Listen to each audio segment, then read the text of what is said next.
Hola, bienvenidos, bienvenidas. Esperamos que este segundo semestre, que será el inicio de su práctica final, eh, sea de la mejor forma.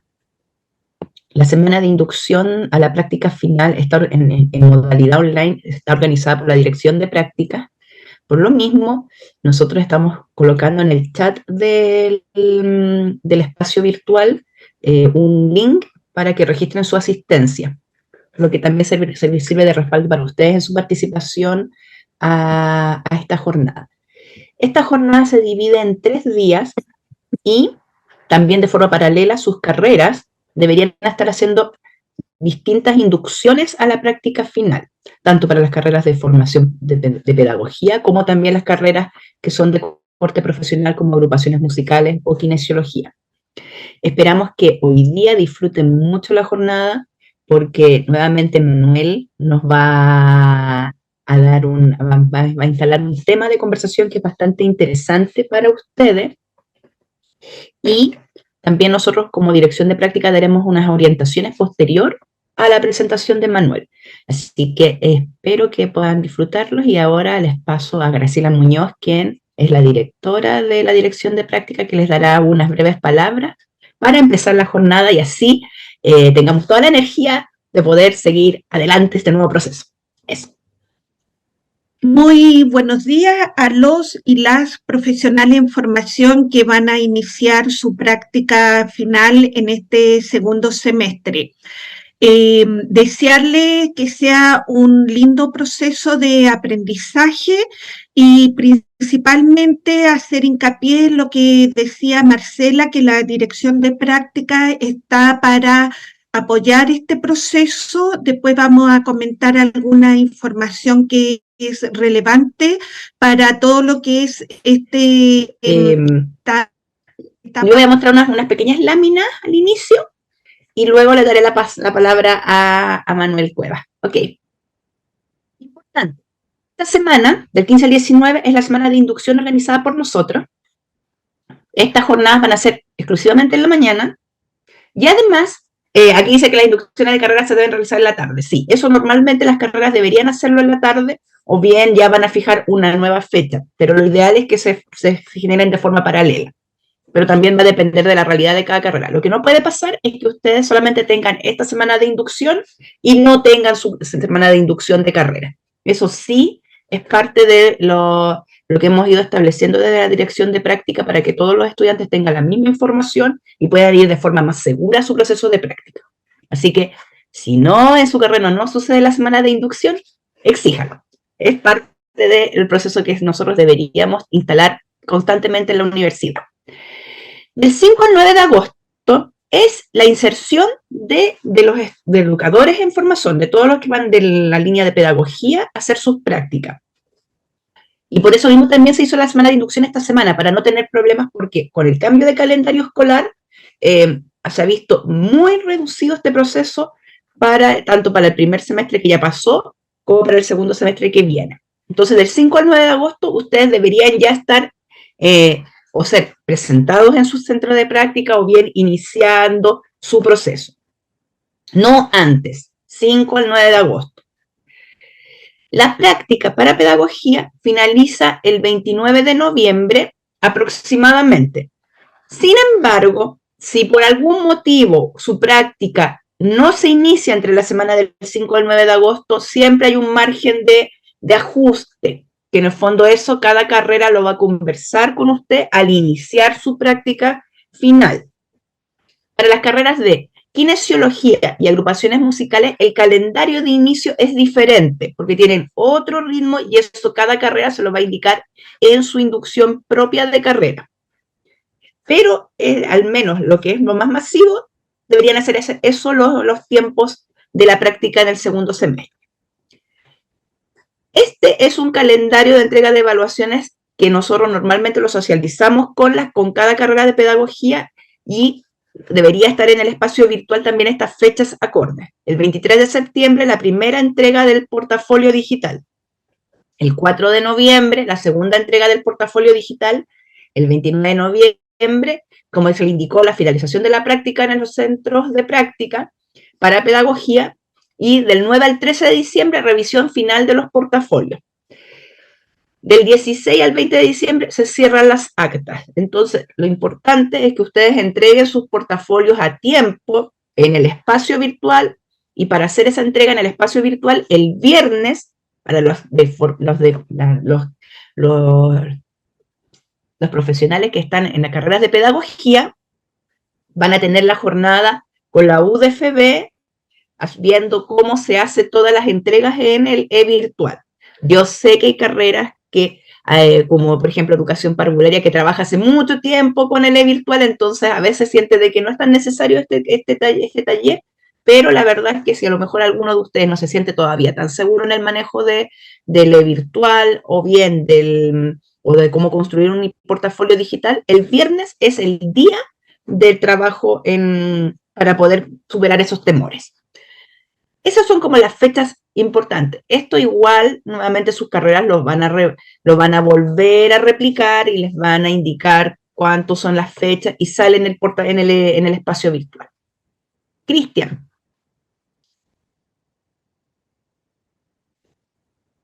Y, como les dije, Manuel Cuevas es psicólogo de la universidad, ha trabajado bastante con nosotros y se agradece porque aquí la dirección de práctica es muy demandante a veces. Entonces siempre anda tratando de buscar distintos apoyos para los estudiantes.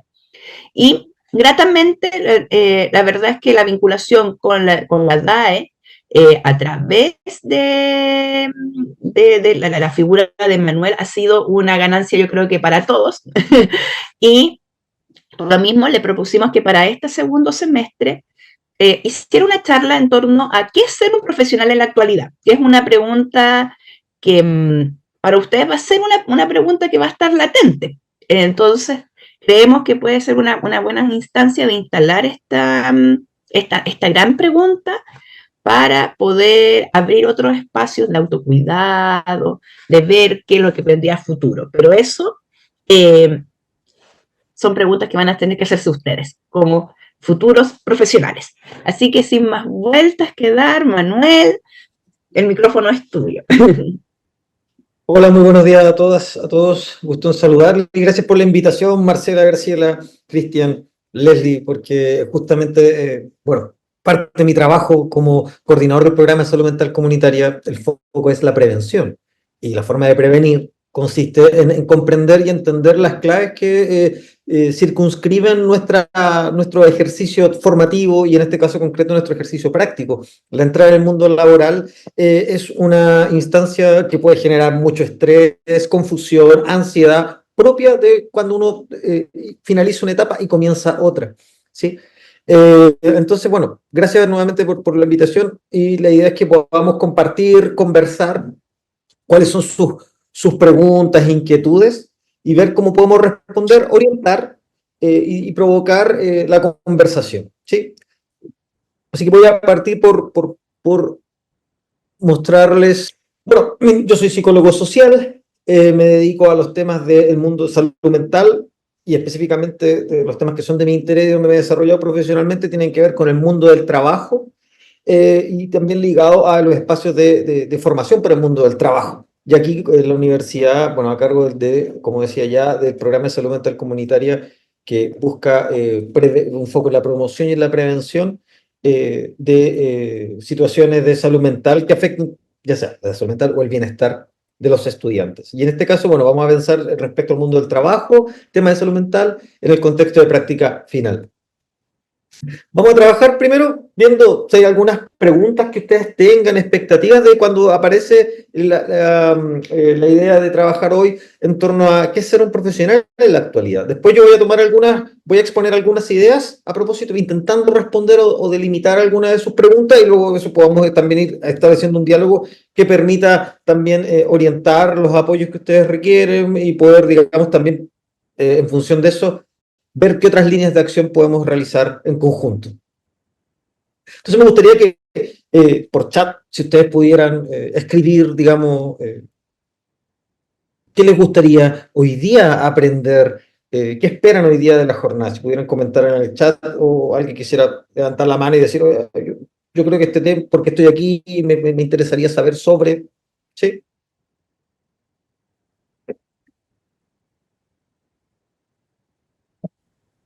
Hola, Hola, eh, mi Antonia. nombre es Antonia Martínez, soy estudiante de la carrera de Pedagogía en Inglés y la verdad es que igual es súper como, estoy como súper ansiosa, o sea, emocionada igual por empezar la práctica final, porque igual es Ah, como ya otro avance y otra, como otra proyección que vamos a tener nosotros como profesores, ya es como meterte más en enseñar, en estar en clase.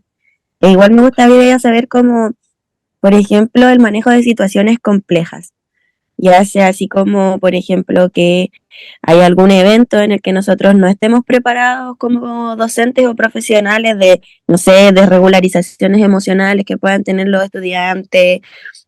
Ahora igual se ve como, es como más notorio el tema de que hay muchos niños, por ejemplo, con necesidades educativas especiales y sería muy interesante así como saber de qué manera nosotros podemos como afrontar estas situaciones que nos pueden incomodar igual a nosotros. claro, que son parte como de los desafíos hoy día del mundo actual. En este caso, ligado a lo que tú traes, Antonia, al mundo de la formación, el espacio educativo. Bien, gracias.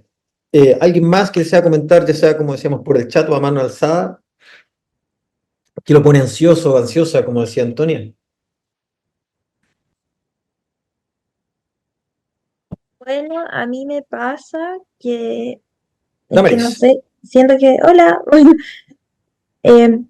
eh, bueno, primero que todo saludarlos a todos y me pasa que el tema de la, como la ansiedad, como que algo más corporal, por ejemplo, si yo sé que tengo que ir, voy a una clase o mi profesora me va a observar o tengo como todo un plan y como que corporalmente me empiezo a sentir como agitada, como que me empiezan palpitaciones, empiezo a sentir calor, empiezo a sentir náuseas. Y es algo que siento que quizás a muchos les pasa, pero no sé si eso se puede controlar. ¿Cómo hago de que la práctica no sea un sufrimiento? Bien, buena pregunta. ¿Eh? Sí, lo estoy anotando justamente y está bueno como tú haces el cierre, cómo hacer que no sea un sufrimiento. En la misma línea, Débora Orellana escribió en el chat, gestionar la salud mental sin que afecte al rendimiento académico. Rendimiento académico, gestionar, hacer algo con lo que a uno le pasa, ¿sí? Rendimiento académico.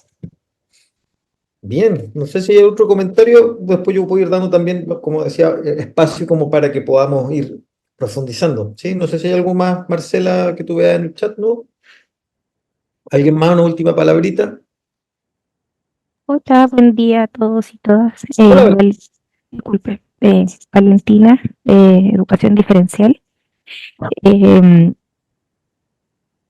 Nosotras trabajamos en el PIE y tenemos relaciones interpersonales tanto con profesores como estudiantes, pero también tenemos que hacer adecuaciones curriculares en conjunto con los y las profesoras y a veces eso cuesta un poco realizar la codocencia y no sé si es que existirá alguna estrategia o alguna forma de, no sé si es lo correcto, pero poder ganarse a los profes para poder realizar una codocencia y coordinación y planificación conjunta que sí sea efectiva. buenísima tu pregunta, Valentina. Ahí estás entrando en de uno de los temas que vamos a ver también hoy de respecto a estas habilidades que permitan, como dices tú, ganarse a los profes, ¿sí? Bien, muy bien. Bueno, cualquier comentario, entonces vamos a ir dando espacios para que podamos dialogar. ¿Cómo vamos a trabajar? Bueno, voy a exponer sobre algunos temas del mundo del trabajo, sobre algunas cuestiones respecto a la salud mental. Ahí podremos entrar a mirar la pregunta que nos hacía, ¿cierto? Me parece, Damari, respecto a la ansiedad y también ver cómo se implementan alguna estrategia como para ganarse a los profes. A ver, el problema de la salud mental es un problema en el cual Chile, en el caso chileno y los estudios que están, hay dos encuestas que son centrales, digamos, que uno puede entrar a buscar que es la ENETS del 2011, que es la Encuesta Nacional de Estudio del Trabajo, y la ENCLA, que es la encuesta laboral, donde básicamente uno de cada 5 trabajadores en Chile se ha sentido melancólico, triste o deprimido. ¿Sí? En Chile los trastornos mentales ocupan un primer lugar en términos de licencia, y también todavía no podemos dejar de hablar, y hay que darle una vuelta a los efectos pospandémicos que generó un aumento en las licencias de salud mental. ¿Sí? En el trabajar, las licencias hoy día explican 50.000 días al año en las patologías asociadas al mundo del trabajo desde la salud mental. Acá hay una lámina para poder mostrar también justamente este aumento, el cual puede tener distintas lecturas, sobre todo en el caso de los varones, porque los diagnósticos aumentaron un 20 puntos. Aumentan, bueno, porque también se abrió un espacio para que los varones pudiéramos manifestar consultar, autorizar el manifestar el que uno pudiera estar en una situación de malestar, sufrimiento, ¿sí? Y eso explica un aumento, digamos, tan alto, que no es tan alto en el caso de las mujeres, que hay un 9% más que en el 2001, pero si se fijan, también corresponde a un alto porcentaje de diagnóstico de salud mental. Ahí ustedes pueden ver en el cuadrito y en la presentación, que es lo que más explica el tema de salud mental en el total, ustedes pueden ver. Y luego, bueno, claro, vienen otras patologías musculoesqueléticas, que también es otra manera donde el malestar o la dificultad del mundo del trabajo se expresan en nuestra salud. ¿Sí? También hay otras patologías, también de orden dermatológico, digamos, cuando empiezan a ocurrir fenómenos como psoriasis, alergias, también son otras formas de las cuales se manifiestan los efectos que tiene el mundo del trabajo cuando justamente tenemos dificultades para poder desarrollar nuestra tarea. ¿Sí? Es una realidad en la cual hoy día también está siendo abordada por los organismos de salud mental. Por eso también es importante la pertinencia de esta charla y tocar el tema, porque como futuros trabajadores profesionales, también es relevante y cabe la responsabilidad de poder manejar y comprender estos conceptos, entendiendo también que tanto docentes, quienes están en actividades de formación, y también que son parte del sector salud, ambas tareas encarnan el cuidado de otros, la educación de otros. Entonces es importante poder tener este marco. Otra cuestión interesante en esta misma línea tiene que ver con cuáles son los sectores los cuales están más vinculados a problemas de salud mental. Y justamente son 4 sectores aquí en Chile: salud, educación, administración pública y comercio, los cuales tienen en común la interacción directa con el usuario. ¿Y qué tienen en común también, pensando en esto? Como preguntaban respecto a manejos de regulaciones emocionales en el sector educativo, sentimientos de ansiedad, que tienen que ver con que las tareas, la tarea de pedagogía, la tarea de cuidado de salud de otros, implica una alta demanda emocional, implica un alto compromiso, a diferencia de otras tareas. Estoy pensando en otras tareas como la industria o tareas más bien repetitivas.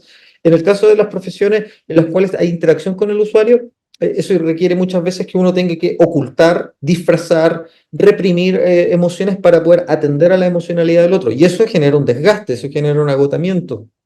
¿Sí? Y además, también son sectores en los cuales hoy día, digamos, hay un aumento también de situaciones de violencia, ¿sí? De parte ya sea entre pares o entre usuarios. Algunos datos interesantes que, claro, ha aumentado las situaciones de violencia, por ejemplo, en la escuela, lo que hoy día también ha generado obligaciones a sostenedores y a los equipos de la escuela a tener protocolos claros. Entonces, en esa línea, uno debiera, además de saber qué hacer yo en términos de mi trabajo, también entender cuál es el protocolo en caso de situaciones de violencia, en términos de poder mirar, de ser espectador o tener que vivenciar una situación violenta. Lo mismo también ocurre en el sector salud, hay protocolos, y ya ahora, luego en agosto, entra en vigencia justamente también una ley, que es lo que a lo mejor ustedes han leído o han escuchado, que es la ley Karim, que es conocida así, digamos, por cómo se tramitó, que tiene que ver con abordar los efectos de la violencia en los espacios de trabajo, porque justamente la violencia genera cuadros en los cuales las personas no pueden, digamos, aumenta el número de licencias, la capacidad de poder rendir o participar del trabajo se ve mermada, así como la creatividad o la motivación de poder permanecer en aquello. Entonces, hoy día también hay una ley que busca proteger, dar forma, prevenir respecto a este tipo de situaciones, ¿sí? Que es una de las variables, digamos, a propósito de esta interacción que afecta a nuestra salud mental. Ahora bien, ¿qué es la salud? ¿Qué es la salud mental? Sí, la definición clásica que ustedes pueden mirar en el esquema, en la presentación, siempre se habla de esto: estado completo de bienestar físico, mental y social, y no solamente ausencia de afecciones a enfermedades, ¿sí? En ese sentido, uno dice, aquí se equipara salud mental con bienestar. Y lo interesante aquí es que no es solamente ausencia, digamos, de afecciones o enfermedades, o estoy bien porque no estoy mal, sino que es entender la manera en que uno puede desarrollar un potencial. Ustedes han elegido carreras profesionales donde buscan cuidar, servir a otros, poder promover la cultura, poder promover el saber, poder promover digamos, todo lo que implica el cuidado, formación de otros. Y eso implica que también el bienestar implica cuando uno encuentra sentido en la tarea, ¿sí? Cuando uno siente que puede ser productivo lo que hago, que tiene un sentido, que puede ser fructífero, que puede aportar algo a la comunidad. Entonces, esta perspectiva que ya reconoce, digamos, ustedes pueden ver también el esquema, que hay condiciones del ambiente, pero también condiciones del trabajo, de condiciones, digamos, de los servicios de salud, de vivienda, de acceso de derecho, las redes sociales, los estilos de vida. Hoy día se ven en una mirada más global respecto al tema de respecto a la salud, pero rescatando este elemento, el ser productivo y fructífero, ¿sí? Recuerden, en el fondo, ustedes han elegido un área de trabajo, que no es un empleo. Hay una diferencia ahí. El empleo son esas actividades que yo hago como para poder sobrevivir y sostenerme económicamente, pero el trabajo tiene que ver con una elección que implica un engrandecimiento de las capacidades personales, el desarrollo de la creatividad, y claro, en ese proceso es inevitable sentir ansiedad o tener preguntas sobre lo concreto. Uno pasó por periodos de formación, pero claro, ahora estoy en la necesidad de poder afrontar ya en un rol profesional. Me imagino que muchos de ustedes también trabajan y estudian. No les estoy quizá hablando nada extraño respecto al empleo, pero el trabajo implica también asumir esa identidad como profesional en el rescate de sentir que estoy aportando algo valioso para mi entorno, para la sociedad, ¿sí? De hecho, la definición ahora de la OMS ya involucra la salud mental ya como un derecho fundamental, lo reconoce como un elemento esencial para el desarrollo personal, comunitario, socioeconómico, ¿sí? Donde lo que se busca también es entender que podamos trabajar de manera adecuada, donde uno pueda desarrollar las habilidades, mis propios intereses. Entonces, bueno, aquí es interesante entender que finalmente la salud mental y el bienestar en el mundo del trabajo es resultado de este juego entre interacciones entre las capacidades que ustedes tienen, sus intereses, y cómo los entornos eh, afectan, posibilitan o a veces también, y también dificultan el desarrollar la puesta en juego de esas capacidades. Y ahí es donde se ve afectada nuestra salud. Entonces, aquí hay que entender que la salud mental en los espacios de trabajo no es como un estado pasivo, como que uno está como tranquilo, ¿sí? Sino que tiene que ver con que uno puede desarrollar esta actividad de creatividad y, como decía en un momento, cuando decían justamente esta idea de que no sea solo sufrimiento. Sí, en el trabajo uno siente ansiedad, puede sentir confusión, puede sentir malestar, pero lo importante es cómo podemos lograr generar arreglos, equilibrios entre lo que la realidad del trabajo nos exige y los recursos que tenemos para poder responder a esas demandas, ¿sí? Y en la medida en que uno puede equilibrar las exigencias del mundo del trabajo con mi proceso de formación, con mis propias capacidades, y por eso también es que el proceso de práctica es un proceso que está situado, que está apoyado, para que ustedes puedan resolver justamente esas preguntas que aparecen nuevas, eh, inquietudes nuevas, a fin de que ustedes puedan tener un equilibrio entre sus propios intereses, su propio proyecto de vida y el trabajo, ¿sí? O sea, no hay una manera de garantizar de que no sea un sufrimiento, pero lo que sí podemos garantizar es que no se sufra todo el rato, ¿sí? De que no lo pase mal todo el rato, ¿sí? Y que pueda resolver y sentir cuando uno dice, bueno, esto valió la pena, digamos, cuando uno dice algo vale la pena es porque uno dice, esto que me complicaba, me inquietaba, pude resolverlo y lo pude resolver porque pude desarrollar mis propias capacidades. Y uno dice, oh, me siento bien haciendo esto que estoy haciendo. Ahora, ¿alguna idea en torno a qué pasa con esto del trabajo? Digamos, ¿es un mal necesario? ¿Qué es lo del trabajo? Y bueno, ahí está el estimado Freud, que ella decía, bueno, amor y trabajo y amor, eso es todo lo que hay. ¿Sí? La vida, el bienestar, la salud mental, lo podemos reconocer por nuestra capacidad de trabajar y amar. ¿sí? Ojo, no estoy pensando amar como solo amar el amor de pareja, estoy hablando del amar a la familia, a los amigos, digamos, a los vínculos en los cuales nosotros podemos cuidar y también pedir ser cuidados, si uno lo piensa como en la esfera del amor. Pero el trabajo también empieza en esta etapa a adquirir un papel más preponderante. De hecho, uno podría preguntar, ¿de qué se sufre más? ¿De amor o trabajo? ¿Del dolor de la separación? Claro, cuando uno empieza en su recorrido vital, digamos, la adolescencia y los procesos de formación, el amor es una tarea que nos convoca. Enamorarse es todo un derecho, digamos, enamorarse es todo un fenómeno, es parte de la tarea esencial en el desarrollo de los seres humanos, enamorarnos. Pero luego eso empieza a cambiar de valencia. Y después empieza a haber fenómenos de cesantía, de dificultades en el trabajo, o pensamos en las personas que no pueden encontrar un trabajo o quienes jubilan, ¿sí? Que no pueden encontrarse nuevamente con la tarea. Entonces aquí también es interesante entender que el trabajo es parte constitutivo también de nuestro bienestar, ¿sí? De hecho, de alguna manera, el trabajo es lo que nos liga como individuos a un todo social, nos asegura un lugar en la comunidad humana. Trabajar, de hecho, cuando uno dice, bueno, uno a veces pregunta a alguien, ¿tú qué haces? ¿Sí? O a ustedes, ¿tú qué estudias? Pero la gente cuando responde, no dice, oh, yo estudio psicología, en mi caso, yo digo, soy psicólogo. Cuando uno dice, yo soy docente, soy kinesiólogo, soy director de orquesta, estoy hablando de una cuestión que me implica mi identidad, me define, ¿sí? Por eso el trabajo es un tema tan importante y por eso cuando hay dificultades generan patologías tan altas como veíamos con los datos del comienzo. Ahora, ¿qué es trabajar? Sí, trabajar es una palabra que viene de un instrumento en latín, perdón, un instrumento que en latín es tripalium, que significa instrumento de tortura, ¿sí? El trabajo tiene que ver con el sufrimiento, en términos de que el trabajar es algo que se vivencia en el cuerpo, implica enfrentarse, en el caso de ustedes, trabajar con personas que se resisten, que no van a hacer caso, que pueden enojarse, que pueden manifestar molestia, que también van a manifestar pedidos de ayuda y uno sabría cómo ayudar. Sí, la experiencia de trabajo es una experiencia en la cual se sufre. El tema está en que si podemos transformar ese sufrimiento en capacidad creativa. Cuando nosotros trabajamos, ponemos en juego nuestro cuerpo, en términos también perceptuales, cognitivos, en nuestras relaciones sociales. Esto que traía, ¿no es cierto?, la pregunta, ¿cómo uno ganarse a otros? ¿Sí? Porque, claro, a uno le enseñan, hay que hacer adecuaciones curriculares, hay que trabajar, pero uno sabe que también el mundo docente, y ustedes se van a dar cuenta cómo viven situaciones de sobrecarga o que dificultan esos espacios de interacción, donde son muy pocos, donde la gente no se conoce, cuando la gente no se conoce, le cuesta como cooperar con otros. Pero hay estrategias para eso. El trabajo, como decíamos entonces, es central para la formación de mi identidad, ¿sí? De quién soy. Es central también para poder entender muchas veces cómo se estructuran las relaciones de dominación o de desigualdad en una perspectiva de género, digamos, pensando, por ejemplo, el trabajo es un analizador de aquello, así como también el trabajo es un área que muestra el ejercicio de la vida ciudadana, o sea, uno se da cuenta de los derechos laborales, las dificultades en torno a ese ejercicio de derechos.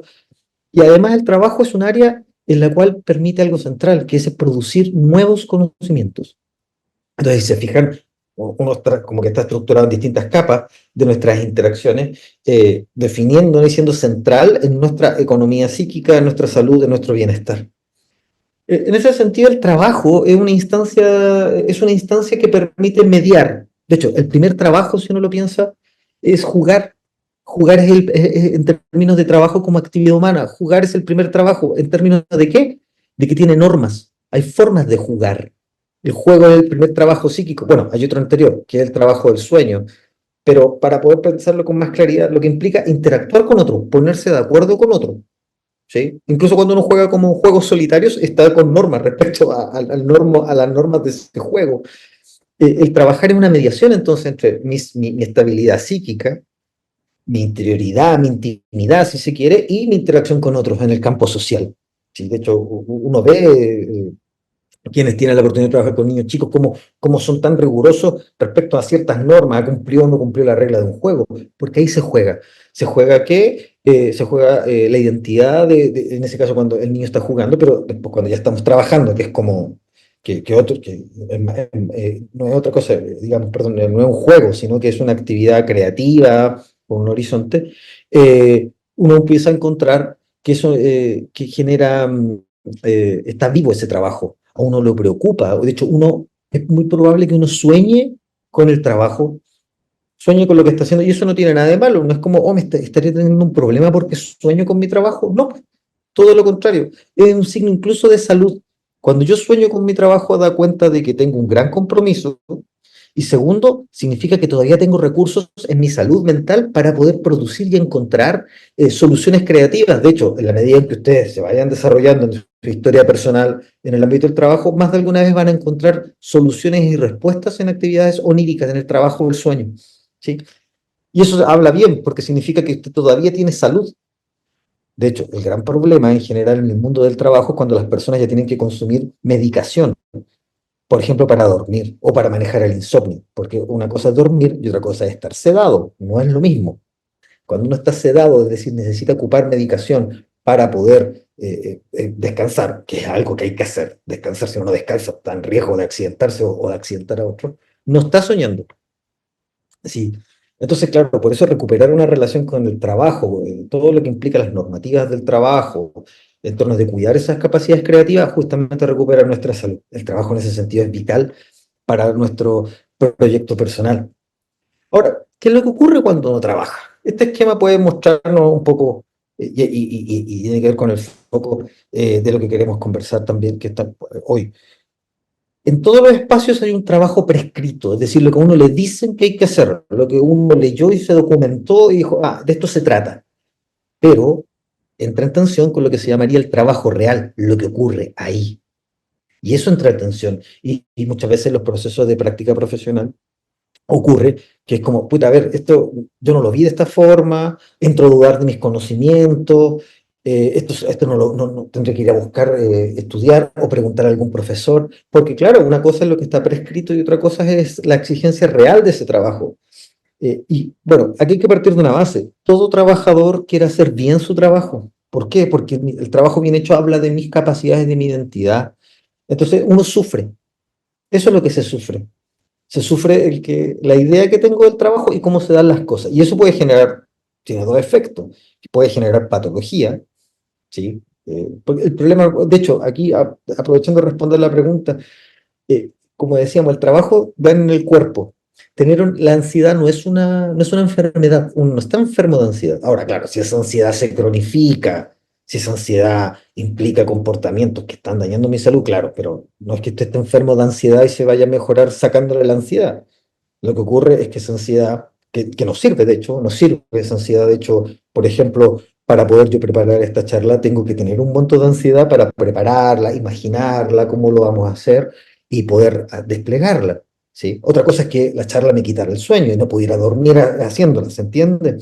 La ansiedad es una respuesta que es parte de nuestra conducta, que permite prepararnos para una actividad. Pero el problema sería entonces cuando esas situaciones nos bloquean y nos generan patología. O sea, pueden pasar dos cosas. Uno se enferma o puede generar inteligencia, creatividad. Lo que decíamos, el trabajar produce conocimiento, ¿sí? Entonces ocurren dos cosas también en el trabajo. La idea es cómo hacemos que este sufrimiento valga la pena, se transforme en ¿qué? En placer. Cuando uno hace un trabajo bien hecho, uno se siente así como, me resultó, la solución que encontré fue buena, ¿sí? Eso genera bienestar, engrandecimiento, crecimiento. Ahora, las personas en el trabajo hacemos dos cosas, defensas individuales. Cuando tenemos un problema en el trabajo, modificamos la percepción de las situaciones, así como esto no está ocurriendo, no, esto yo no lo vi, no me di cuenta, sí. Cuando una situación la realidad del trabajo se hace muy pesada para pensarla y sentirla en el cuerpo, empezamos a tomar distancia. Eso se llaman defensas individuales del trabajo.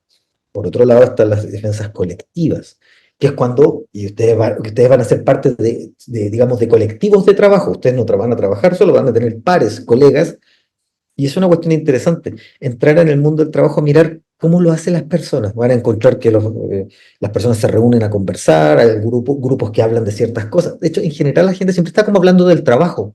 Les va a pasar a quienes han trabajado que cuando uno dice, juntémonos con los compañeros después del trabajo a conversar, pero no hablemos de trabajo, nunca ocurre. El trabajo es tan vital que siempre se termina hablando del trabajo, porque el trabajo nos define. Y ahí es donde también los trabajadores desarrollan formas colectivas, de eso no se habla. que no significa necesariamente que estén bien, pero de eso no se habla, van a encontrarse cosas, oh, no, ese curso es así, o no, este tipo de pacientes es de esta otra forma. Es que este grupo se mueve, ese tipo de saberes son los que se van a estar poniendo en circulación, ¿sí? En términos como colectivo, ¿sí? Entonces pensémoslo volviendo al otro. En esta tensión necesitamos apoyarnos en otros. La idea es que uno no pierda capacidad creativa, es decir, no perdamos la capacidad de preguntar, saber qué preguntar, a quién preguntar, dónde buscar, ¿sí? Me estaba recordando mientras decía esto, cuando le preguntaban a Einstein, Einstein, usted, doctor, señor Albert, ¿usted se sabe todos los elementos de la tabla periódica? Y él decía, ¿para qué?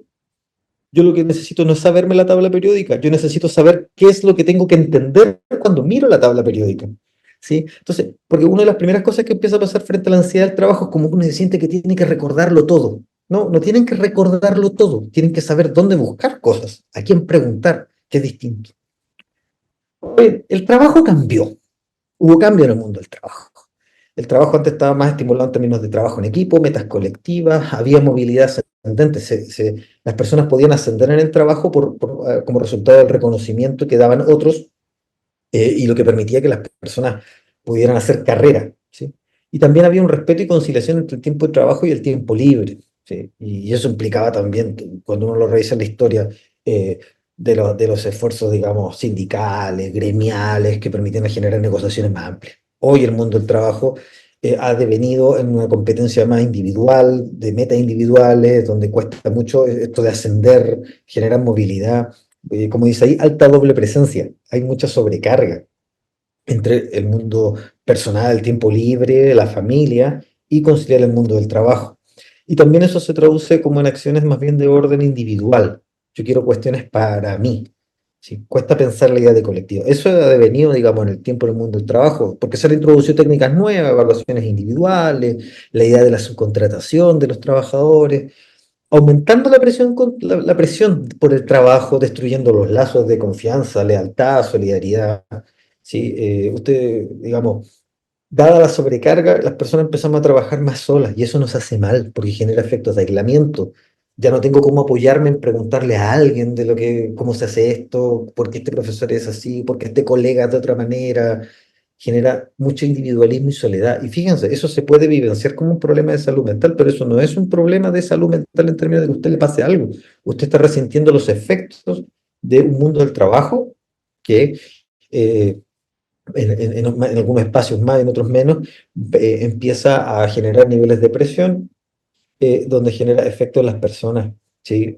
Respecto a los lazos con otros. El trabajo siempre tiene que ver con trabajar, uno trabaja en equipo, trabaja con otros.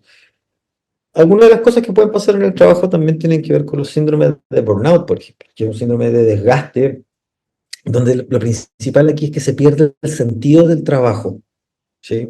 Se pierde, se pierde la sensibilidad. Les puede pasar que cuando ustedes vayan a su entorno de trabajo y encuentren trabajadores mayores con más experiencia, van a ver que no le prestan la misma importancia a cosas que para ustedes son muy importantes. Y yo me encontraba con eso, ¿eh? Debo decir que de manera muy agradable me he encontrado con estudiantes que han consultado, donde una de sus inquietudes es como, a ver, a mí me enseñaron esto, hay una perspectiva ética y profesional, y cuando estoy en el trabajo, mi jefatura o mi colega hace una cosa que yo sé que está mal hecho, y sufro porque justamente creo que eso no es la manera correcta de hacer las cosas. Por un lado, yo siempre les digo, me alegro que te esté pasando esto, porque significa que tu formación fue buena, porque hay una manera de mirar como un profesional, hay cosas que se pueden aceptar y hay cosas que no se pueden aceptar. Ahora, en el proceso de trabajo ocurre que las personas empiezan a perder esas consideraciones de lo correcto, lo bien hecho, y eso es el burnout, que las personas empiezan a desgastarse. Por lo general está asociado a tareas de servicio, ¿sí? Siempre pongo este ejemplo porque estamos hablando de tareas en las cuales uno eligió, ¿sí? No sé si alguno de ustedes ha trabajado no sé, pues como cajero o cajera de comida rápida. Hay toda una cosa que es más bien impersonal, uno recibe pedidos y los entrega, ¿no? Un cajero, pongámoslo así, no va a sufrir de burnout porque no es que eligió ser cajero, es un empleo, es para ganar dinero, para poder solventar, apoyar económicamente los gastos personales de la familia. Pero cuando uno elige una profesión, está eligiendo algo con alto compromiso afectivo. Lo que significa que, claro, uno de los efectos es que uno pueda como despersonalizarse, tomar distancia de lo que está ocurriendo. Y con eso se pierde calidad del trabajo. Hay otro fenómeno del trabajo que es el karoshi, que ustedes lo pueden buscar, que es fenómenos del trabajo que ocurre en bueno, Japón, que es básicamente personas que trabajan, no descansan y pueden terminar sufriendo afecciones cardíacas. De hecho, si alguien quiere googlearlo, puede encontrar karoshi Japón y se va a encontrar con situaciones donde las personas trabajaron tanto que murieron en su lugar de trabajo, de un ataque al corazón, ¿sí? Porque hay patologías que están asociadas entonces al trabajo, depresiones, alcoholismo, uso de sustancias, el aumento de la violencia. Eso también afecta a nuestra salud. Bien, ahora, ¿cómo lo hacemos? Porque claro, aquí estamos hablando de salud mental, lo que ocurre en el trabajo, la importancia del trabajo. ¿Cómo lo hacemos para cuidarnos? Yo creo que hay que distinguir dos cosas. Una, lo que es propiamente el autocuidado, ¿sí? El autocuidado es la dimensión del cuidado de sí en términos individuales. Y otra cosa es el cuidado colectivo, que es el cuidado con otros, en equipo. Esta es como la perspectiva clásica, digamos, tiene que ver con cuestiones, con hábitos respecto al sueño, la hidratación, el ejercicio, sostener rutinas, manejar niveles de estrés, de felicidad, darse tiempo personal, el tema de meditar, buscar, aprender nuevas actividades, el tiempo social, cuidar de la salud física, ¿sí? Y eso es lo que cada quien es como trabajador es responsable, ¿sí? En términos personales. Y por eso es importante, en ese sentido, como una habilidad en el mundo del trabajo, tener tiempo para poder cuidar de sí mismo, ¿sí? Y eso es lo que llamaríamos autocuidado, ¿sí? Pero el punto es que en lo que es el mundo del trabajo, eso no alcanza, ¿sí? Eso lo puede hacer usted, no alcanza. Pero el mundo del trabajo a su vez necesita del cuidado con otros. Y eso tiene que ver con dos cosas fundamentales que ocurren en el mundo del trabajo. Los procesos de cooperación y de reconocimiento. Es decir, procesos en los cuales eso ayuda a que podamos entender lo que está ocurriendo en nuestro espacio de trabajo, poder entender que ahí tiene un sentido. Pero a ver, profundicemos esta idea. En el mundo del trabajo uno establece procesos de cooperación, lo que significa que en una tarea tenemos que trabajar con otros, ponernos, lo que cuando preguntaban justamente cómo coordinarse con otros profes.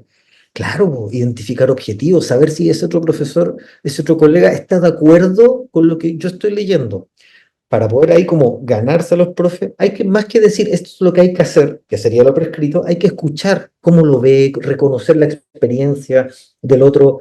A propósito de esa pregunta, cómo ese profesor conoce a ese estudiante o a ese grupo de estudiantes a los cuales hay que atender, qué está esperando, cuáles son para él, sería el logro significativo. Si usted llega y decir, oh, mira, lo que pasa es que yo soy educador diferencial, entonces lo que hay que hacer, porque la literatura dice que sí, está súper bien, eso es parte de su desarrollo y su formación, muy bien, pero aquí lo principal es que hay que escuchar cómo el otro ve el trabajo, porque esa es la manera de poder coordinarse con otros, saber cómo el otro identifica un objetivo, cómo uno también entra a apoyar esa tarea, ¿sí? ¿Por qué? Porque como dice ahí la lámina, cada uno tiene una idea de su trabajo, una idea, un estilo. Las personas que tienen más antigüedad en un trabajo siempre dicen, bueno, es que esto yo ya lo vi, es que hay modas, es que esto no se hacía así en mi tiempo, estas cosas no resultan, ¿sí? Las personas en el mundo del trabajo, cuando su salud mental se ve afectada, ya no pierden como el efecto de la novedad, de que algo se puede hacer. Entonces, es importante ahí, cuando uno entra a un espacio de trabajo, como primer encuentro con este mundo, poder escuchar y ver cómo las personas resuelven los problemas, cómo lo han hecho antes, cómo lo leen, cómo lo entienden. Y ahí la idea no es entrar es que mira, y a mí me enseñó, ahí yo creo que es importante asumir una actitud de humildad, en el sentido de poder entender cómo el resto de las personas entiende el problema, entiende la solución y se moviliza para hacer algo. Y en ese sentido hay que sumarse. Por supuesto que hay espacios, sobre todo cuando usted plantea, ¿no es cierto?, el tema de lo que es el PIE. Por eso es que el PIE tiene un decreto, porque no es como que la gente tiene que entregarle apoyo de manera intuitiva o solamente a partir de un saber que es bueno, sino que además hay una reglamentación que ordena y estructura un tipo de trabajo. Pero ahí es ver cómo las personas interpretan eso, ¿sí?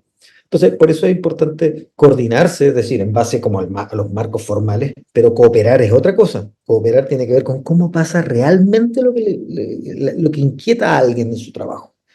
En ese sentido es importante nunca olvidar todas las personas queremos hacer bien nuestro trabajo, entonces aunque uno conozca a un colega que de repente está como cansado, enojado, mañoso, o ya no cree lo que está haciendo, no olvide que es probable que sean años de cansancio, años de situaciones en las cuales usted desconoce, y usted ahí debe ponerse en una posición de escuchar lo que está ocurriendo, y luego entrar con su saber, con su propuesta, siempre en una lógica de propongo, ¿sí? Explicando como en detalle la actividad como es, la técnica, el procedimiento, la estrategia que usted tiene, ¿sí? Dejar que el otro también la pueda como ir elaborando.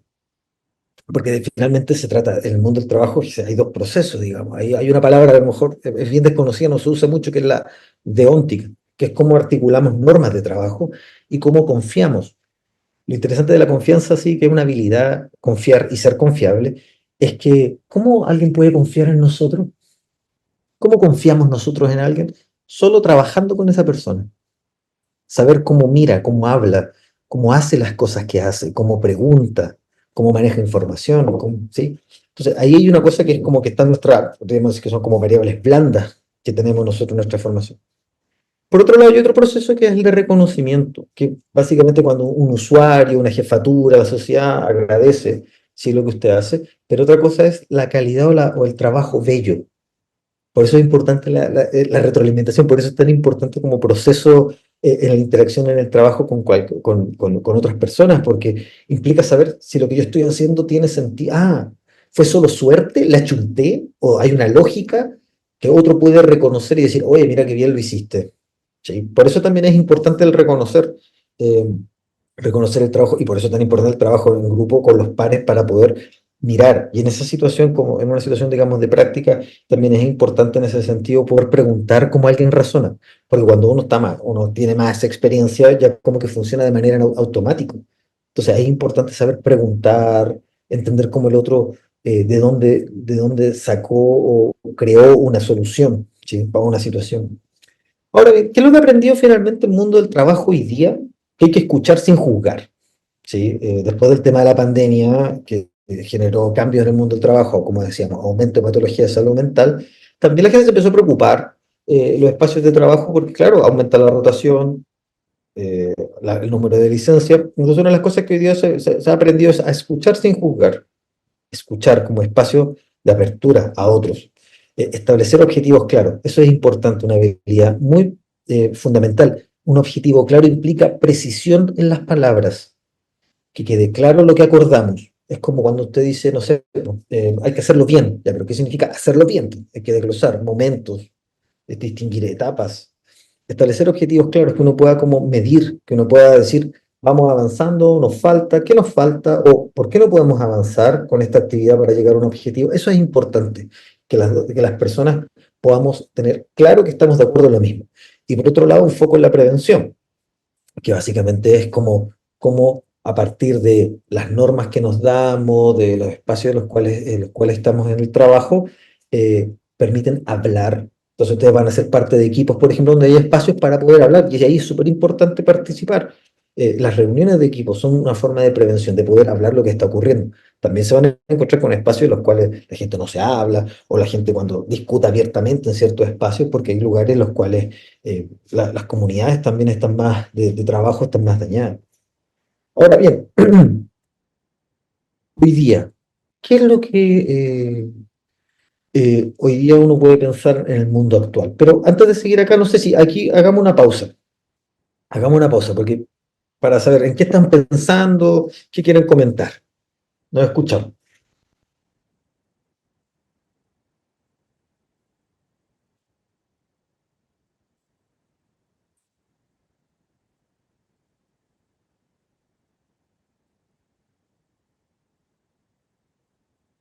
¿Hay alguna idea en qué estén pensando? Yo estoy mirando acá el chat.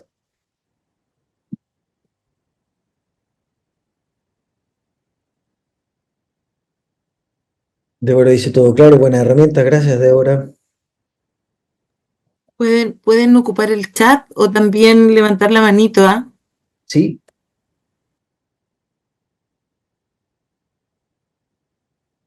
¿Qué otras preguntas surgen, ideas, reacciones, desacuerdos también, ¿eh? También puede ser, o es alguien no estoy de acuerdo o no entendí esto.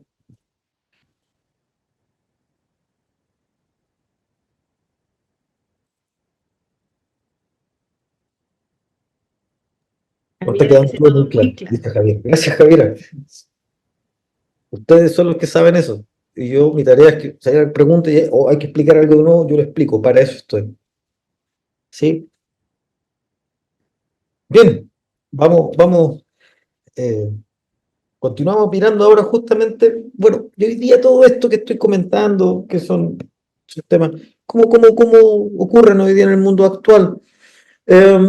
Hoy día se habla de economía digital, formas de trabajo flexibles, la globalización, la extensión de la longevidad de la población, o incluso la transición de los países a economías más verdes.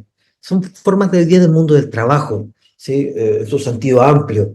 Y a eso también le agregamos la pérdida de empleos a propósito de la automatización, de nuevos empleos o transformar las ocupaciones existentes. Ustedes hoy día van a ser parte, ya son parte del mundo del trabajo, el cual tiene estos desafíos. Y en este contexto hay cuestiones sobre las cuales uno debe, ya como profesional, como trabajador, debe uno pensar que esto tiene que ver con mi área de conocimiento, pero hay cosas que tienen que ver con el horizonte en el cual interactúo y estoy con otros, ¿sí?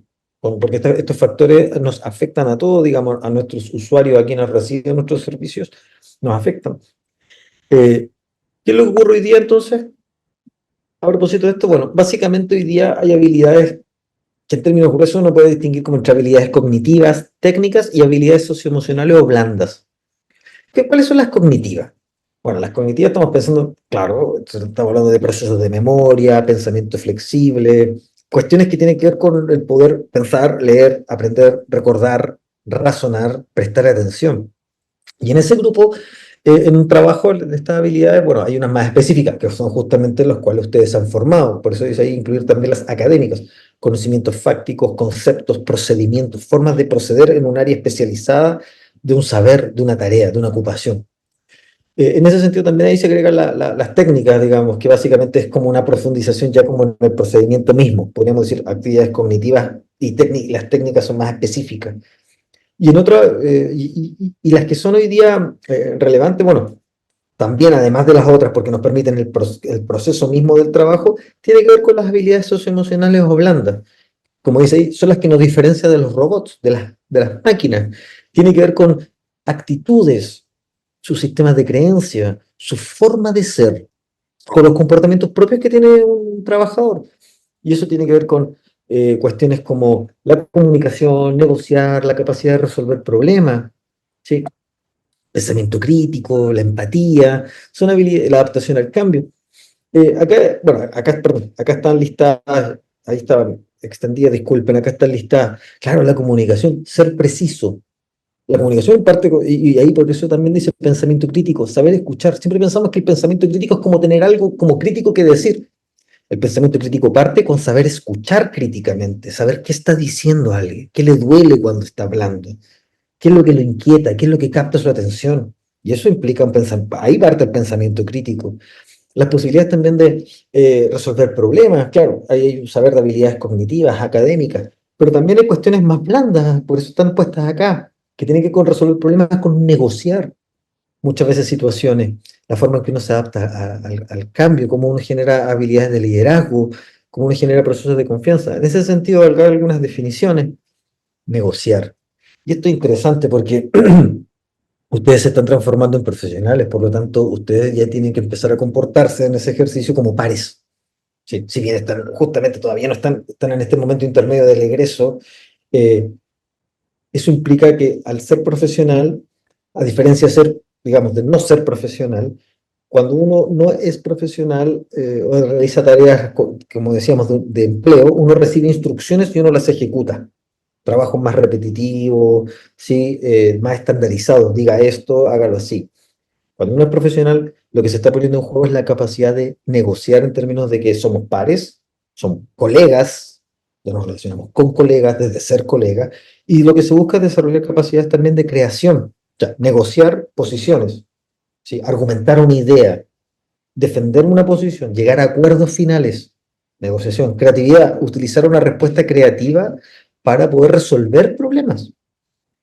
Capacidad de adaptación, eso implica buscar soluciones, capacidad de tomar decisiones, pero también implica en este caso también poder respetar en esa toma de decisiones siempre es importante poder respetar las jerarquías, por eso hay como superiores, jefatura, hay que tener siempre también claro eso, o sea, si bien somos pares, pero hay estructura jerárquica en los espacios de trabajo, y eso implica, bueno, buscar soluciones, abrirse a formas de entender el problema que uno considera en algún momento, incluso, como dice, ser multitarea cuando la situación la merite, sí, ¿no? Hay una cuestión en el trabajo que requiere flexibilidad, pero también límites. No es que usted esté para hacer todas las cosas que alguien le diga, ¿sí? Siempre hay que pensar qué cosas, si esto es lo que tengo que hacer, tiene que ver o no con mi tarea en específico, ¿sí? A veces la situación requiere cierta flexibilidad, ¿sí? Y por eso ahí aparece el criterio de lo profesional. ¿Es pertinente o no es pertinente? Más allá de, no, es que esto mi contrato no lo dice, o no, es que esto no es lo que se me dijo. Bueno, ahí es donde aparece también la capacidad de negociar, poder identificar estas situaciones. ¿Sí? También hablamos de inteligencia emocional. Cuando se habla de esto, tiene que ver con la capacidad de manejar las emociones propias, ¿sí? Entender, no responder de manera impulsiva, si uno lo pusiera en términos concretos rápidamente. Ser capaz también de saber cuándo y buscar momento y espacio para preguntar, para decir, saber lo que me está pasando con una situación y saber a quién recurrir, ¿sí? A fin de tener una comunicación y una relación de trabajo más fluida. Y bueno, también hay que pensar en la perseverancia como una idea. ¿Qué es la perseverancia? Una capacidad de superar obstáculos, ¿sí? Aprender del fracaso. Y eso implica identificar frente a un fracaso qué es lo que ocurrió. ¿Es algo que fracasó a partir de algo que yo podía manejar o es algo propio del entorno o ambos? ¿Hay algo que puedo hacer para manejar variables que están muy lejos? ¿Qué variables son las que yo puedo identificar y aún así mantenerme en una actitud creativa para poder, positiva si se quiere, para poder pensar las dificultades?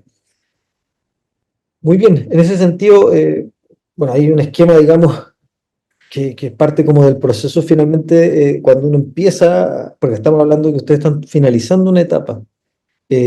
Ustedes comenzaron, ¿no?, matriculando, eligiendo una carrera, matriculándose, y hoy día ya van a llegar al final, titularse, ¿sí? Y ahí, claro, hay una cuestión que es fundamental, que es dejar de esta posición en la cual, digamos, uno en el sistema, por decirlo, escolar pasó mucho tiempo en una posición más pasiva muchas veces, y si uno, bueno, tuvo unos profes que uno lo estimularon, me alegro, pero en general uno asume una posición siempre como de receptor. Entonces uno cuando entra al mundo del trabajo, justamente lo que se demanda es más actividad, más disposición, más proactividad si se quiere. Y ahí hay algo que es importante. Ustedes van a dejar ya de ser alumnos, lo que no significa que no van a dejar seguir aprendiendo o estudiando.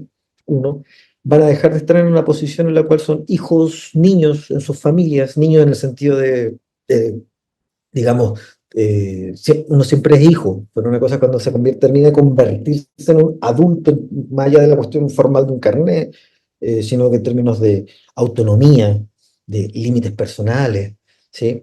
Y en ese tiempo, bueno, por eso es que se establecen en estos casos procesos de ayuda y apoyo, porque muchas veces lo que nos va a ocurrir es como que se van a poner en choque la realidad con nuestras creencias. Y ahí uno empieza como a, ¿qué es lo que habría que hacer? ¿Sí? Frente a situaciones complejas. Entonces uno se afirma en sus creencias en términos de lo que estudió, cómo se formó, lo que estaba en un libro, y la realidad te pide otra cosa. Y ahí es donde hay que generar apoyo para poder bajar la ansiedad cuando hay creencias que no entran en choque, en conflicto con los valores o las formas de hacer las cosas que tienen cierto espacio, ¿sí? Y en ese proceso, bueno, ustedes por eso hay todo un soporte en esta salida que permite que ustedes puedan buscar y reconocer puntos de vista diferentes de una situación. Por eso es importante el atender a las historias de otros, de cómo se ha hecho algo, porque permite que las personas hagamos este tránsito. Dejamos de ser estudiantes, alumnos, nos transformamos en trabajadores, adultos ya entrando en lo que implica la profesión que uno eligió, en lo que a uno le interesa. Y eso, bueno, eso es un proceso de duelo, en el sentido de hay algo que se pierde, termina como por ir de alguna manera la niñez, de alguna forma, y uno se convierte ya en ese adulto. Y eso, bueno, eso tiene un correlato, pues. Básicamente, hay dos valores que son principales en un profesional. Uno, la humildad. La humildad es la capacidad de incorporar un punto de vista ajeno, incluso a veces hasta como uno contradictorio. Oiga, esto no es como me lo enseñé, esto, ¿por qué alguien está haciendo esto o me pide que haga algo? La humildad es poder ponerse en ese lugar donde puedo aceptar otro punto de vista. Y la visión tiene que ver con hacia dónde yo como profesional tengo un horizonte, una idea del trabajo bien hecho, correcto, ético, donde yo digo, hacia allá quiero ir, este es mi proyecto profesional, ¿sí? Y en ese proceso van a pasar varias cosas. En este paso final, eh, uno va a pasar de que las cosas son como uno cree que son, ¿sí? Como que uno piensa que uno tiene la verdad, a entender que el mundo se construye donde podemos construir puntos de vista con otros, eh, donde finalmente en la adultez, entendiendo ya esta capacidad de amor y trabajo final, donde uno puede establecer cómo quiere sentir, qué quiere sentir, y uno puede identificar lugares donde uno se siente mal, donde uno se siente bien, acciones que son más creativas o acciones que no nos pueden dañar. Pasamos de sentir a pensar, a utilizar representaciones propias en términos cognitivos. Esta es mi idea.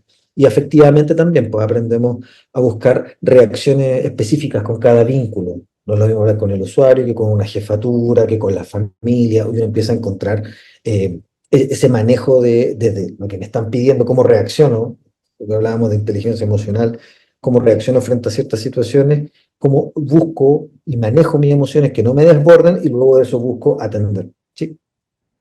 En ese sentido, bueno, como nos preguntaban, bueno, hay toda una teoría para poder abordar las regulaciones emocionales. Hay un protocolo, por ejemplo, para poder regular estas situaciones, estas desregulaciones en niños y niñas con necesidades educativas especiales. Hay un protocolo, pero también hay una forma en que tiene el espacio de trabajo responde a eso. Hay una forma en que las personas implementan las normativas y la investigación en el espacio de trabajo. Y ahí es donde uno, bueno, tiene que sumarse. Por eso es importante que uno se documente cuáles son los protocolos, identificar a los actores, identificar los procedimientos, ¿sí? También, bueno, tomando esto que decía la estudiante respecto de la ansiedad, bueno, sí, pues va a ocurrir que el cuerpo va a empezar, como decíamos, se pone en juego el cuerpo, se pone en juego una respuesta emocional. Y la ansiedad, ¿cómo manejamos la ansiedad? Bueno, la ansiedad tiene que ver con todo lo que hacemos para no, como para evitar pensar en el fracaso, en la angustia que genera una situación. Es una manera de poder abordar, bueno, implica hablar con otros, hacer consultas a otros, ¿sí? Implica también poder contar con redes de apoyo formales propias, digamos, los compañeros, profesores, pero también hablar algunos espacios como con la familia o con otros amigos para poder hablar sobre lo que a uno le está ocurriendo, darle forma a lo que nos está ocurriendo, porque a veces habrá algo, hay que identificar finalmente la fuente de esa ansiedad para saber a quién transmitirle una inquietud, para saber cómo decir algo, para poder hacer una solicitud, para poder poner un límite, para poder negociar, ¿sí? En ese sentido, la ansiedad la bajamos en la medida en que podemos pensar, ¿sí? Pero para poder pensar necesitamos como detenernos, ¿sí? Uno no piensa apurado, uno necesita detenerse y hablar con otros para poder darle forma a eso, ¿sí? Bien, no sé, hasta aquí.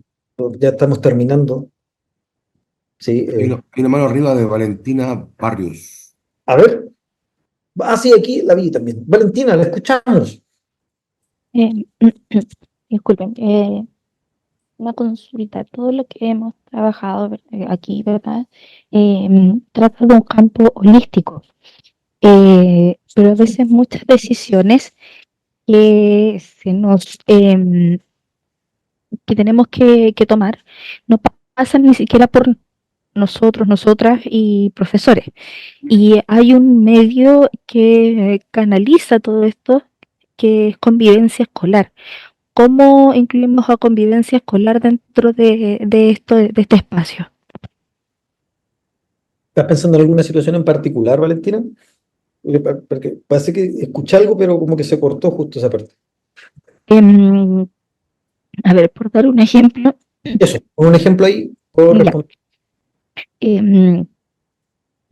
Estudiantes, no sé, enseñanza media, no sé, tercero medio, falta al el establecimiento más de 3 veces. Por ejemplo, ¿qué pasa ahí? Convivencia escolar asume esa responsabilidad, pero nosotras como profesores tenemos que entregarle la información de que el estudiante no ha asistido a clases.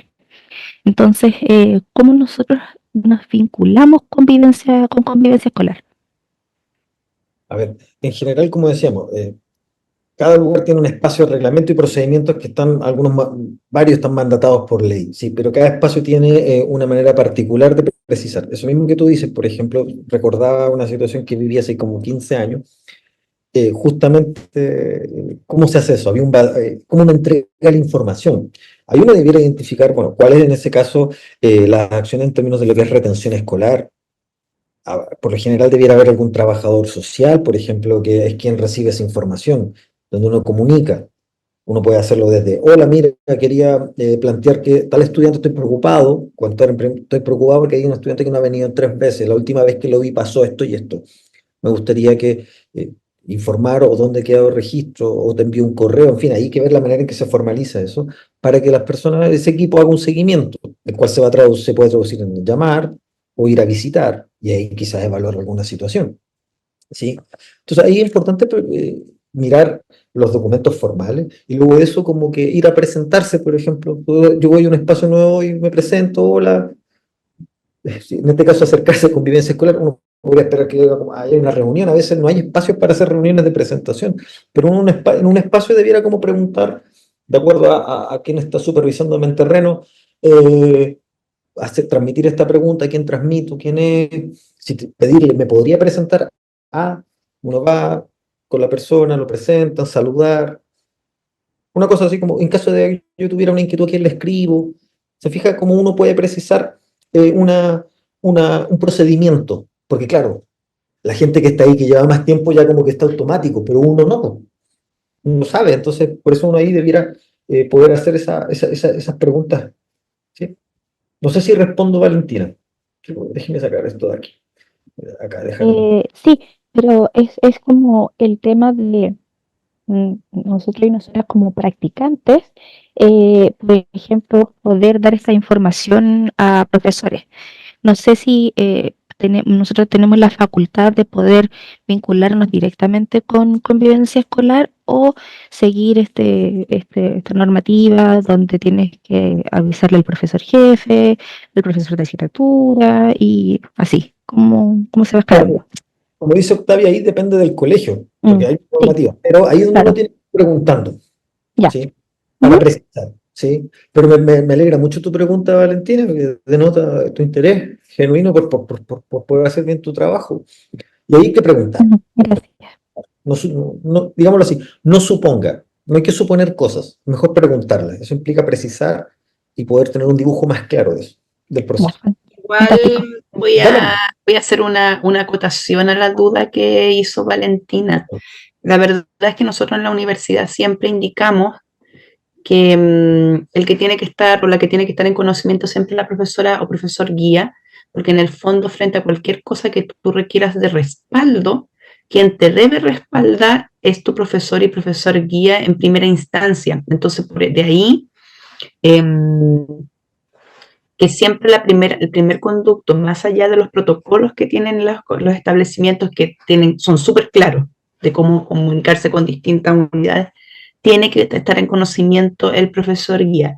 Y si llegara a pasar alguna situación en que no hay diálogo con el profesor guía, es ahí donde juega un rol vital el que sea la o el tutor de práctica de UNCE, que en el fondo también es tu otro soporte frente a situaciones que a lo mejor no las estés gestionando. Entonces, más allá de la proactividad, que eso yo también creo que es bueno instalarlo, siempre uno tiene que buscar los mejores caminos de apoyo para que tú, como profesional en formación, tengas respaldo. Entonces, ahí sí siempre piensa de que puede pasar que en el fondo lo más débil en todo este engranaje en la escuela siempre es el estudiante en práctica. Entonces, tienes que buscar distintas acciones de apoyo. Eso es lo que quería acotar para que tampoco tus accionarios no sean completamente individuales. Eso. Claro, individual aislado, digamos, hay como hay jerarquía, porque hay cultura. ¿Sí? Por eso yo decía, pregunte, transmita, pida que lo presenten, y ahí va como precisando cómo lo hago, le aviso a usted directamente o le comunico esto con mi profesor. Gracias, Marcela. Gracias, Valentina. Damaris. Bueno, tengo la pregunta que cómo uno puede poner límites en la práctica, en el sentido de que, no voy a entrar en detalles, pero me pasaba que trabajando en otras cosas, nada que ver con educación, salía haciendo mucho más de mi trabajo, no era capaz de poner límites para no perder el trabajo. Y en práctica me pasaría que tampoco sería capaz de poner límites porque no me gustaría que me suspendieran la práctica. Pero no sé si los establecimientos están en conocimiento de lo que uno tiene que hacer de acuerdo a las obligaciones o hay que ir a lo que sea para no perder la práctica. Ese es mi pero.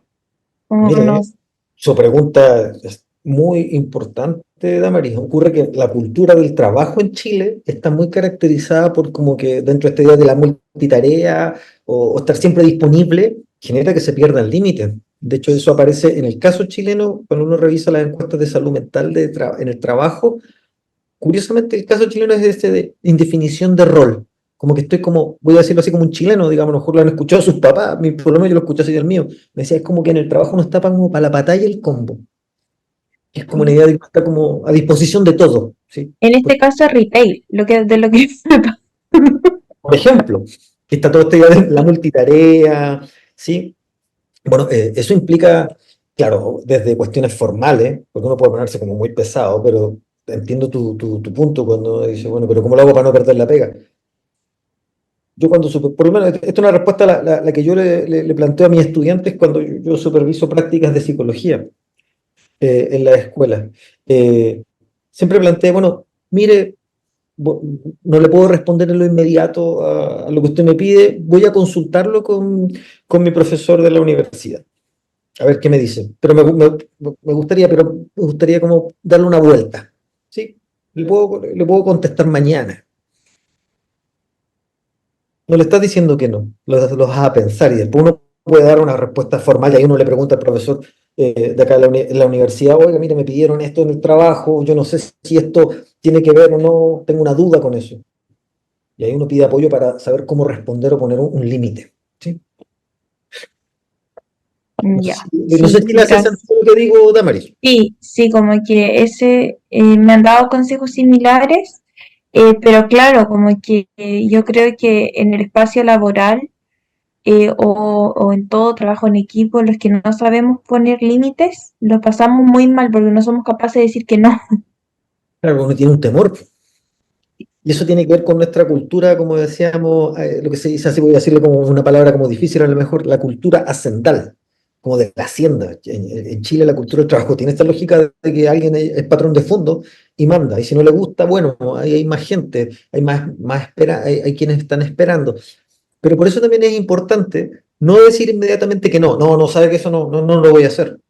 No puedes decir eso. Déjeme dar una vuelta, que básicamente es como una estrategia de dilatar un poco, ganar tiempo para preguntarle a alguien de confianza de uno, que sepa más que uno, cómo devolver eso.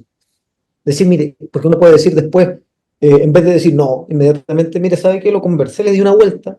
Yo creo que en esto que me pide como que excede mis capacidades o atribuciones, pero yo sí entiendo que usted necesita que haga algo y podría aportar en esta línea. Y uno como que recorta la imagen de la tarea. Sí, no sé si le hace sentido. Da amarillo a los demás también. Porque es muy buena pregunta. Lo pensé y tiene mucha razón. Como que es como la respuesta más diplomática que uno puede dar. Exactamente. Que eso también es parte de lo que decíamos, de la habilidad del trabajo, la capacidad de negociar. Porque a lo mejor dijiste que no, pero no fue como un no rotundo o un no que se interprete como, es floja, o no le interesa, chuta, menos mal que soy estudiante en práctica, porque reconozcamos, como decía recién, estábamos recién comentando, hay un eslabón más débil, ¿sí? Pero por eso tenemos estos espacios y ustedes tienen apoyo y soporte para que ustedes no estén en esa posición tan débil y puedan tener capacidades para poder responder frente a ese tipo de demandas. Manuel, también comentar que desde la dirección de práctica y desde las distintas coordinaciones de prácticas de las carreras se ha ido avanzando para que cada vez más los centros de práctica tengan claridad de a qué van ustedes y qué es lo que les pueden pedir y qué es lo que no les pueden pedir. Por eso es tan importante que escojan centros de práctica, que las carreras o que la dirección de práctica tenga vínculo permanente. A nosotros nos pasa que cuando ustedes, por ejemplo, autogestionan sus propios centros de práctica, esa conversación que la dirección de práctica o la coordinación de práctica de su carrera ha tenido con esa institución para decirles, miren, nuestros estudiantes van a hacer esto es importante que no lo hagan, ellos nos van para hacer. Entonces, cuando hay autogestión, eso se pierde. Por eso es importante que ustedes hagan el esfuerzo de asociarse a centros de prácticas que tengan vinculación con la UNCE, ya sea con la dirección de práctica o con sus carreras, porque ahí hay harto de esa conversación que estaba planteando Manuel, ¿no es cierto?, que ya está hecha. Y porque, claro, en el mundo laboral, yo sé que muchas veces ustedes dicen, no, es que me queda muy lejos, porque no sé qué. Bueno, en el mundo laboral, de repente uno consigue trabajo en lugares muy lejanos al lugar de vivienda y a veces uno toma la decisión de cambiar una cosa por otra. Eso, estimados y estimadas. Buenísimo alcance, Leslie, gracias. Hay una mano de Valentina y después de Nicole. Valentina, ¿qué me aparece ahí primero? Yo esta es la segunda vez que voy a realizar mi práctica profesional. La práctica profesional ya la realicé y me la eché, así honestamente. ¿Ya? ¿Por qué?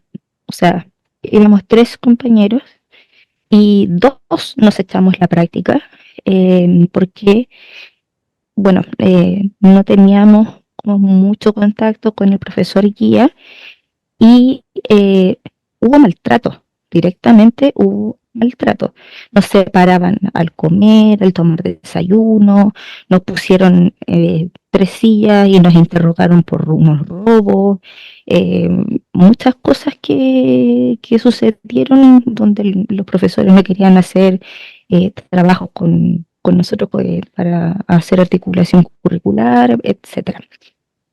Entonces, nosotros recurrimos a nuestra profesora tutora y básicamente yo siento que no se la jugó, honestamente.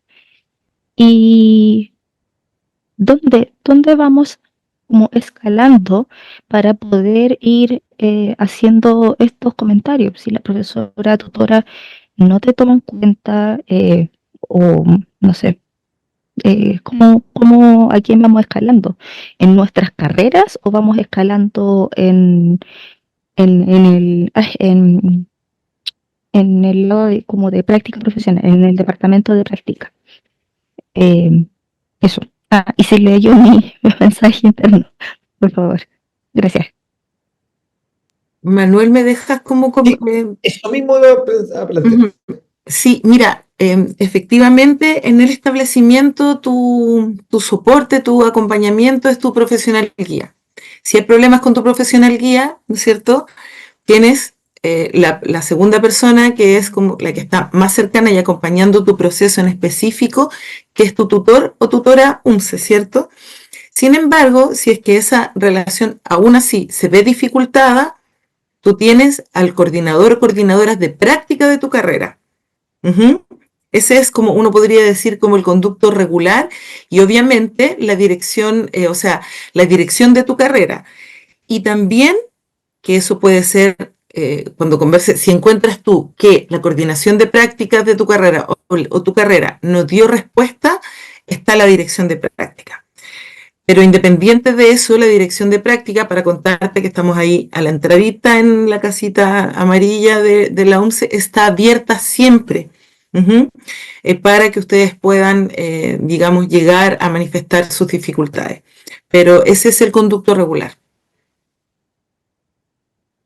Sí, Leslie, quizás ahí hacer hincapié que lo ideal siempre, un poco lo que establecía Manuel de la escucha activa, de plantear preguntas, interrogantes, siempre profesional guía, tutor, coordinador de práctica, Valentina, ¿ya? Eso es bien importante y ser bien clara también en las dificultades que tú vas teniendo para, en el fondo, tener los apoyos que son necesarios en este proceso. Ya se me había caído la conexión, así que pido las disculpas.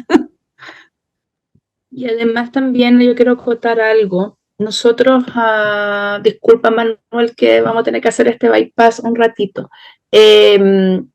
Nosotros enviamos a todos los estudiantes, pasado como 3 semanas del inicio de la práctica final, una encuesta de medio término. Entonces, normalmente, como dirección de práctica, y esa encuesta de medio término levantamos alertas tempranas relacionadas a su proceso de práctica. Normalmente informamos nosotros como dirección de práctica a la carrera cuando hay situaciones complejas. Entonces, a medida que si se responde a la encuesta de medio término, nosotros también tenemos herramientas como para poder cautelar que no llegue a situaciones extremas, como fue el caso tuyo, Valentina.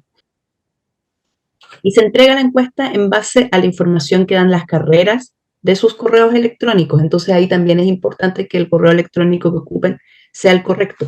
Ahí, Valentina, bueno, esas fueron las respuestas, claro, esos son, digamos, el procedimiento y son la forma que justamente tiene la universidad también de poder rescatar y poder tomar acciones y medidas remediales de manera oportuna, ¿sí? No sé si había otro estudiante que había levantado la mano, Nicole, no me acuerdo. Sí, hola. Hola, Nicole.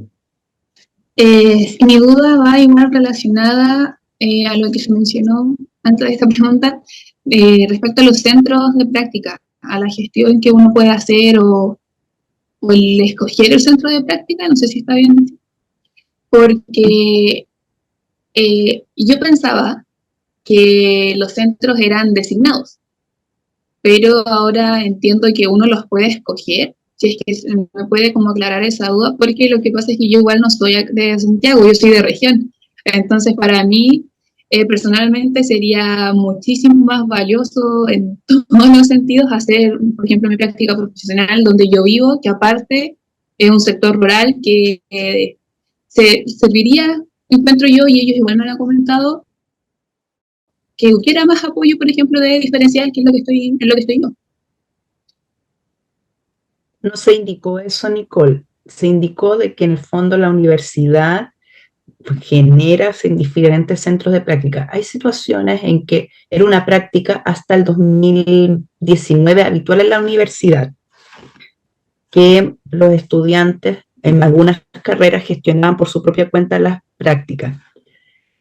Y eso nos traía muchos de los problemas que nosotros hemos ido zanjando con el tiempo, que era falta de diálogo, y lo que se empezó a hacer desde el 2020 a la fecha es que esa mala práctica, que es la autogestión del centro de práctica, se vaya eliminando.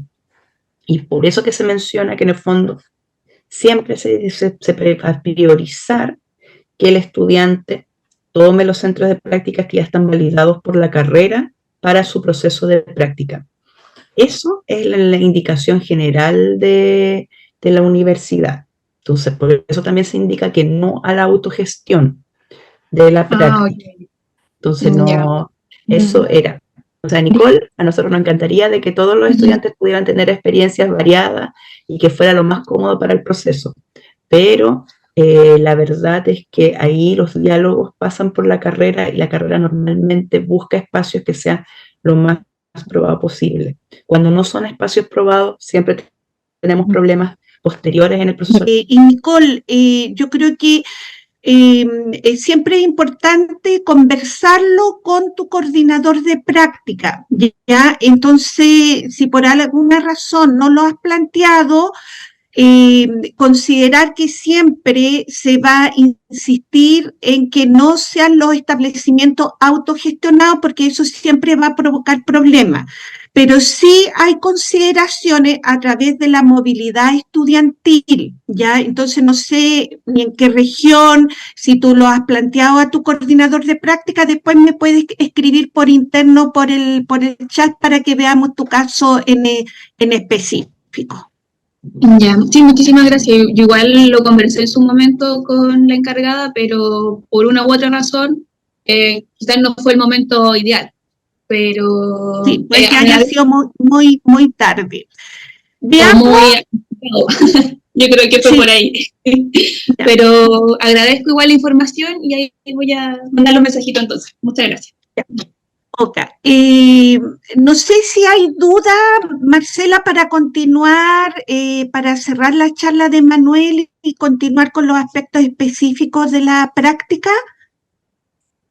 Marcela.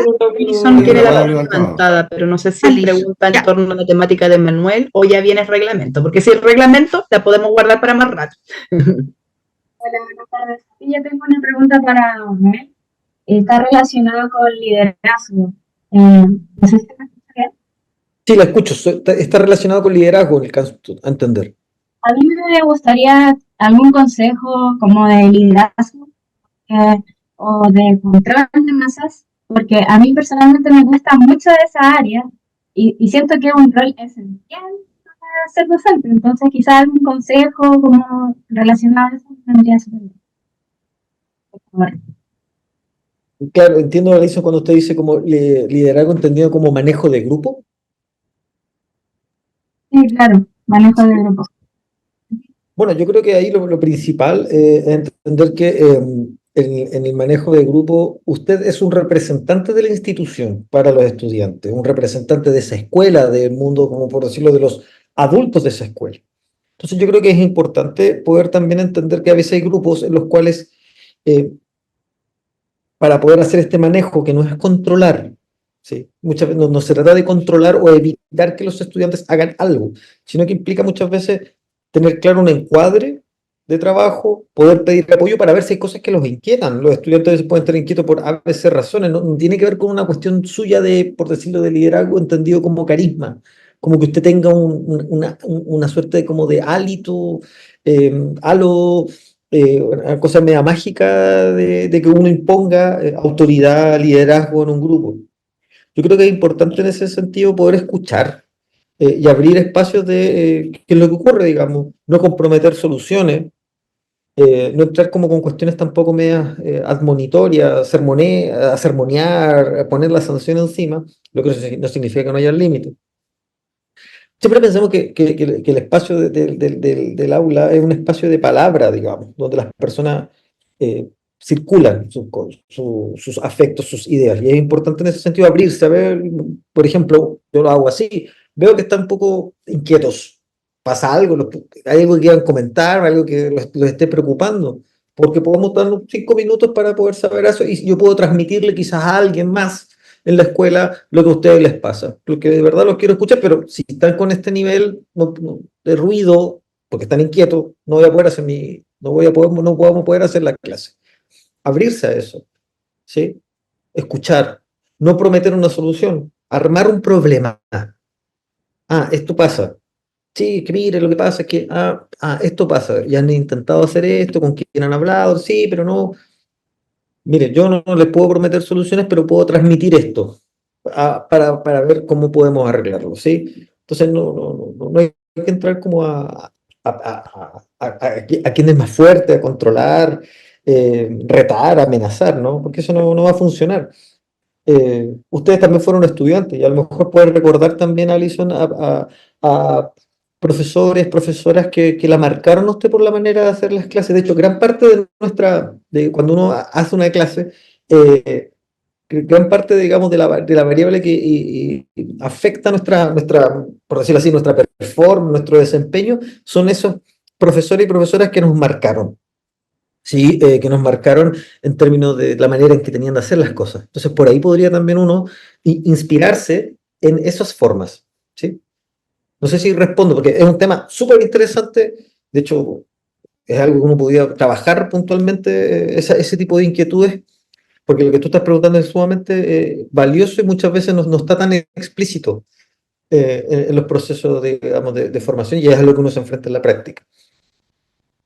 Y claro que creo que la perspectiva que usted me entregó es mucho más valiosa y creo que es como lo que lo intentamos buscar como en la nueva formación de docentes, que sepamos ayudar como a los, y a los estudiantes de una manera diferente, como quizás nunca algún otro profesor o profesora lo haya hecho. Entonces creo que lo que usted me entrega para mí es muy valioso. Mire, gracias Alison por su palabra y como para poder precisar, siempre cuando no tenemos, esto es una cuestión como casi como que suena como axioma, siempre que no tenemos claro cómo vamos a hacer nuestra clase, la clase se desborda, se desarma. ¿Sí? Cuando uno no está como convencido de lo que tiene que hacer, o no tiene la claridad, o uno está como medio inquieto, asustado porque no tengo los recursos, porque este tema no lo domino, siempre que uno esté como medio inseguro con su tarea, se va a desbordar. Yo lo he visto eso, digamos, en vivo, me ha pasado también, me pasó alguna vez cuando era más joven, al comienzo, porque claro, una cosa es la teoría, pero otra cosa es cómo uno va entrando en eso. Y por supuesto estamos disponibles si hubiera que conversar o hacer algo, digamos, que pudiera entregar el apoyo a usted, Alison, en su inquietud, como a otro de sus compañeros o compañeras. Podemos ver una manera de poder darle vuelta a este tema, que es muy valioso y relevante. Gracias. Si en algún momento se abriera esa instancia, por favor, háganmelo saber. Sí, ahí podemos coordinar, profesora Graciela, cualquier acción en esta línea, cuestiones que son propias para poder darle una vuelta. No hay ningún problema, disponibles para eso. Muchas gracias, Manuel. No sé, Marcela, si nos queda alguna pregunta más para pasar a la otra parte.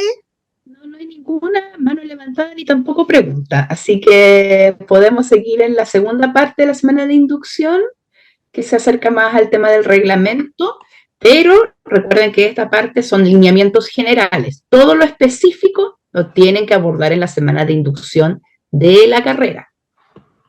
Sí.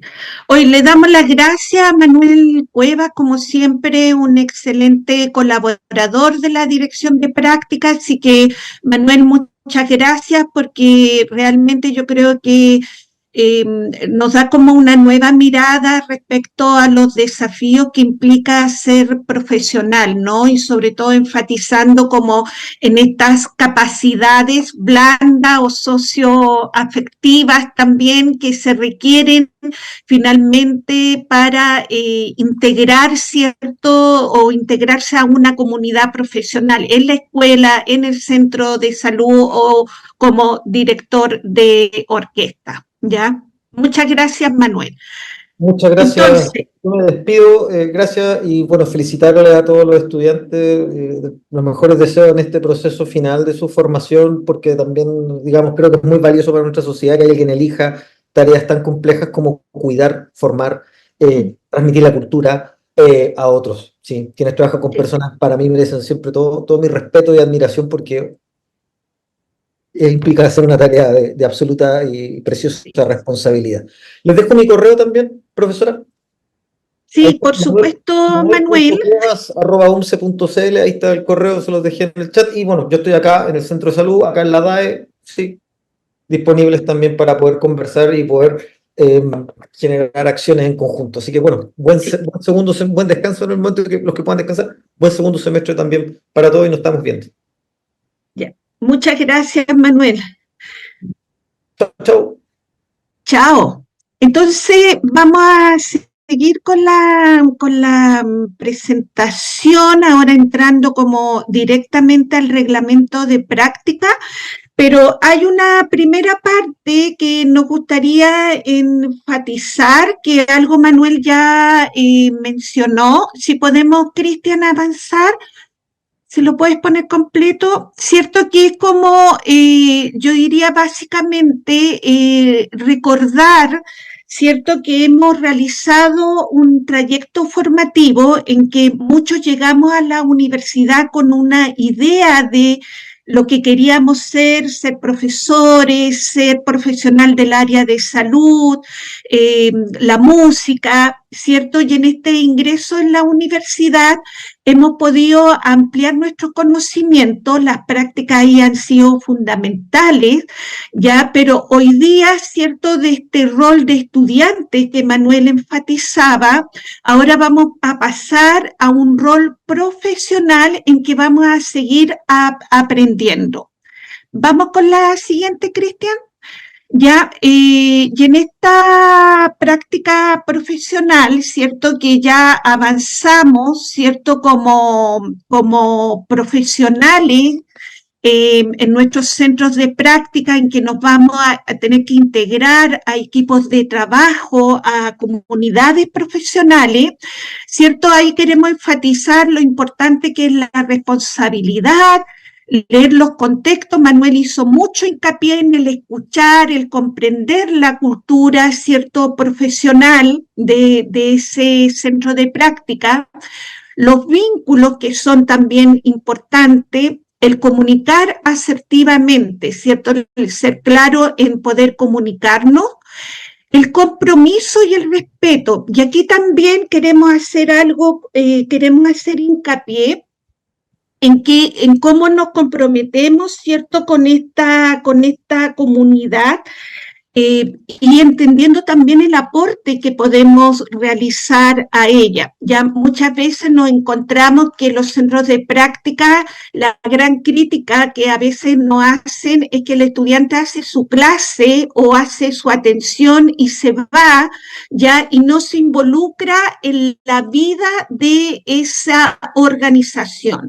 Entonces, muy importante también vivir esta cultura, vivir no solamente experiencias específicas que tienen que ver con su práctica, sino también cómo las vamos ampliando esa experiencia, ¿ya? Y obviamente generar estos aprendizajes significativos.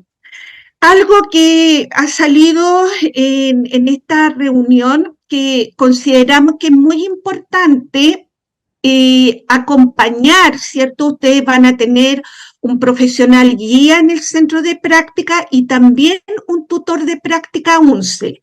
Pero también creemos que es importante dejarse acompañar, ¿ya? Y esto implica, que me hizo mucho sentido lo que decía Manuel, como esta humildad de poder vincularme con mi tutor, con mi profesional guía del centro de práctica, para justamente generar un espacio de compartir, de reflexionar y de mejorar, ¿cierto?, en esta conversación, ir mejorando mi práctica. Y ahí es muy importante, ¿cierto?, hacer las preguntas, ya, y generar este espacio y tiempo para compartir, ¿cierto?, para, en definitiva, dejarme acompañar, ¿ya? Esto también, tanto como por su tutor UNCE, que los va a estar acompañando en los centros de práctica, en que ustedes debieran, una vez que los visitan en el aula o en el consultorio, debieran recibir una retroalimentación, tener reuniones individuales, pero también tener talleres grupales. Ya el taller grupal de práctica que tienen con su tutor o coordinador de práctica también es parte del aprendizaje, ¿ya? Y en ese sentido yo creo que es importante ahí compartir las reflexiones, compartir, ¿cierto?, en ese espacio las problemáticas que vamos teniendo, porque justamente en ese compartir, ese saber profesional, vamos a ir generando nuevos conocimientos, ¿ya? Entonces, en esto quiero enfatizar que no están solos, y además, como les mencionó Marcela, nosotros en el primer mes aplicamos una encuesta de medio término, y cualquier situación que ustedes estén viviendo, es importante que que puedan responder esa encuesta, ¿ya? Y ahí nosotros avisamos obviamente al coordinador de práctica para que en el fondo pueda ir dando respuesta a esa problemática que nosotros consideramos que el primer momento de su inserción y el primer mes de práctica es clave para todo lo que viene después, ¿ya? Y nos interesa en ese sentido que ustedes se sientan acompañados, ¿ya? Vamos al reglamento, no sé si Marcela, ahí vamos pimponeando las diapos. Ya, pero poníamos las diapos. Ya, pero en estos requerimientos, ¿cierto? Que son relevantes para efectos de la práctica final, ¿ya? Tienen que tener aprobadas todas las actividades curriculares de su trayectoria formativa. Ya esto es bien importante y además tienen que tener obviamente la matrícula vigente. Y otro elemento que no es menor, que esto ya es responsabilidad del estudiante, pero ahí el secretario académico de la carrera, pero también el coordinador de práctica, ¿cierto? Es importante que la práctica final esté inscrita en un campus, ¿ya? Eso es como bien relevante. Vamos a la siguiente. Marcela. Ya, estar en condiciones de salud compatible con las actividades a práctica a cursar. Acá es muy importante que si a lo mejor ustedes tienen alguna situación de salud, la documentación tiene que pasar por la validación del Centro de Salud de la UNCE para que sea mostrada su carrera. También la práctica, a diferencia de muchos otros ramos, es 100% de asistencia. Entonces, ¿eso qué implica? Que ustedes tienen que asistir al establecimiento siempre. Se va a entender situaciones de salud, por ejemplo, que, no sé, alguien se contagia de COVID. Obvio que no va a poder ir, pero va a tener que tener certificado médico, y también validado por el centro de salud. Pero es 100% asistencia. También los talleres asociados a la práctica, por ejemplo, el de habilidades para competencias profesionales. Siempre me olvido del nombre. Disculpen, chicos, chicas, yo tengo muy mala memoria para los nombres estandarizados. Por ejemplo, el ramo que está asociado a la práctica de habilidades profesionales también es 100% asistencia. Entonces, en el fondo, ustedes tienen que salvaguardar que su proceso estén yendo siempre a su centro de práctica y a lo que requiere la carrera asociada al proceso de práctica. Porque la práctica no es solo el colegio, son muchos más accionarios que van de la mano. Podemos continuar. Ya. En el caso que ustedes se ausenten, y aquí viene la parte triste que es la reprobación, quedan automáticamente reprobados. Entonces, en el fondo, si faltan en el centro de práctica, y esto es sinónimo de reprobación. No obstante, como les mencioné, si ustedes llegaran a enfermarse de alguna situación X, el reglamento permite que pueden llegar a faltar, pero con inasistencias justificadas, hasta un 30%. Eso significa normalmente situaciones de salud. En el caso de que no suceda, a veces van a tener diálogos con las carreras en que van a decir o que bajen la práctica o bien la retomen en el segundo semestre. Entonces, en el primer semestre del próximo año sería, ya segundo semestre estamos en este. Pero tiene que estar informado a todas partes, las ausencias y justificadas.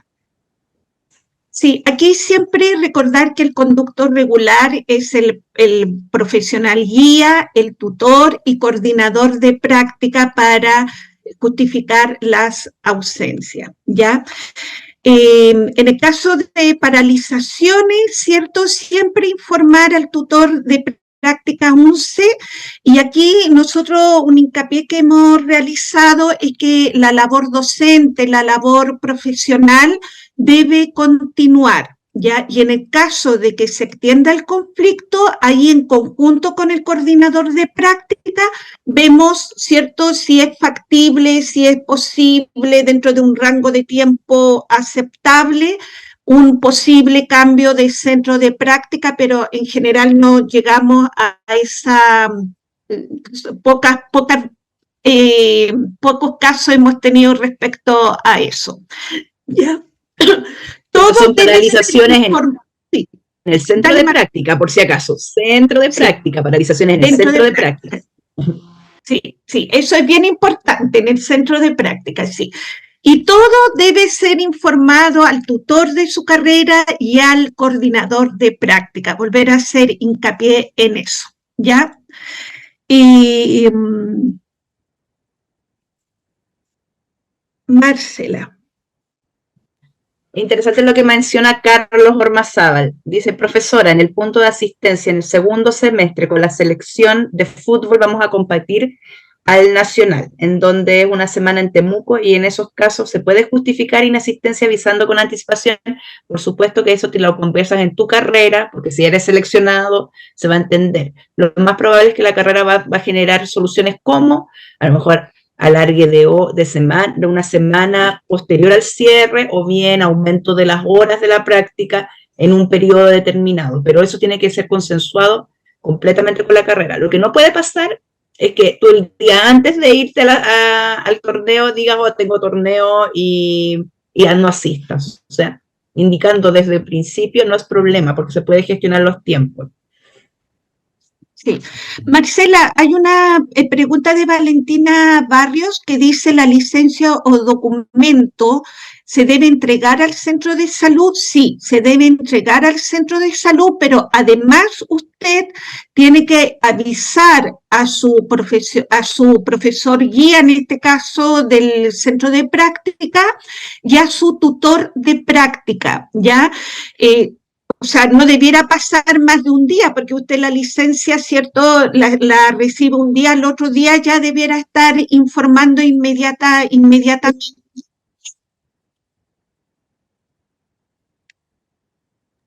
Lo que no puede pasar con las licencias médicas es que finalmente la carrera no sepa que está con licencia médica, ni tampoco el colegio no sepa que está con licencia médica. Eso no puede pasar.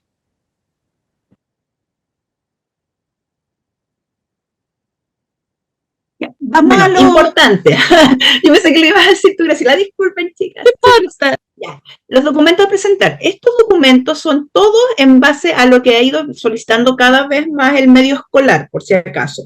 Entonces, normalmente nos piden un currículum vitae actualizado con fines pedagógicos. ¿Qué implica esto? Que usted va a poner a lo mejor todas sus experiencias de práctica previa, o bien si ha hecho trabajos con personas asociados en su currículum. No sirve tanto, por ejemplo, voy a poner el ejemplo de la compañera que mencionó que había trabajado en el retail.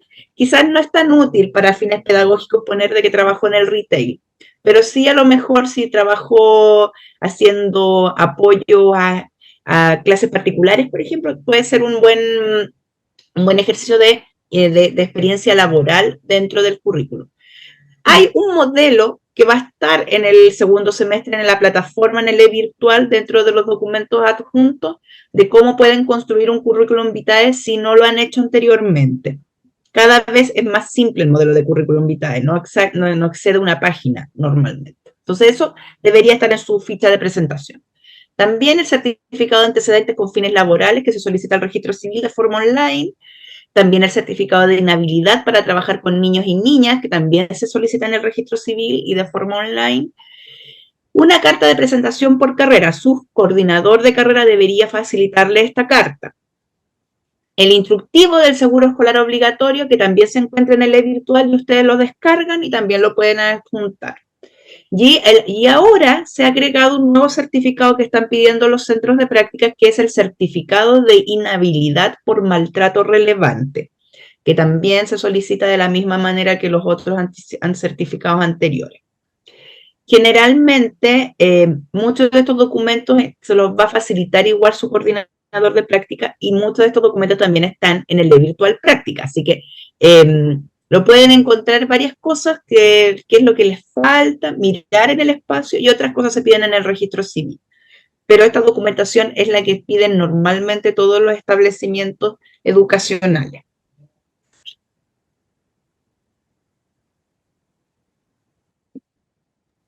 ahí estamos, quizás hacer como un énfasis en que ustedes deben cumplir, ¿cierto? Conocer todo lo que es la normativa del centro de práctica, los protocolos de actuación, que yo creo que eso es parte también de lo que tienen que ir conociendo de la institución donde se van a desempeñar profesionalmente, ¿ya?